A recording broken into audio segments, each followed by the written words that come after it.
জ্বালা ধরিয়ে দিয়েছ ফারিন। ওরে মাই গড, কি সুন্দর জায়গা।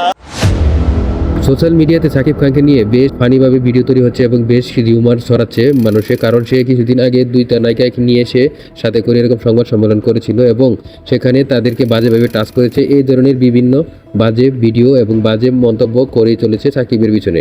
এই নিয়ে মুখ খুলেছেন অপু বিশ্বাস। অপু বিশ্বাস বলেছেন কিছু একটা চক্র আছে সাকিব খানের পেছনে সবসময় লেগেই থাকে, যাতে সাকিব খানকে টেনে নিচে নামানো যায়।